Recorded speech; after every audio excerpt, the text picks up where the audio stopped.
तर नमस्कार मित्रांनो. तर हा आपला पहिला व्लॉग आहे. तर आज मी तुम्हाला माझं घर टूर दाखवतो. तर चला.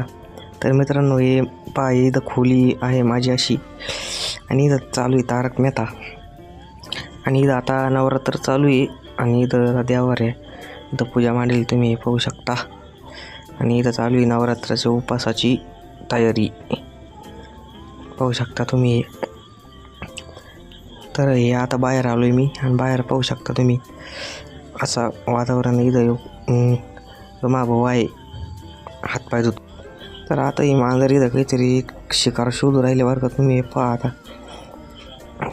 काहीतरी करू राहिली, इथं गेली पळून. तर हे पहा आमची तुळस किती छान उगेली इथं, मस्त आहे ना. तर मित्रांनो, हे पहा आमच्या दारापुढं पावसाचं पाणी किती साचलं आहे, मोकार पाणी साचलं आहे. आता म्हणा या पावसाला उघड दी. लई पाऊस झाला आहे आता, उघड रे भाऊ. धन्यवाद, लाईक करा.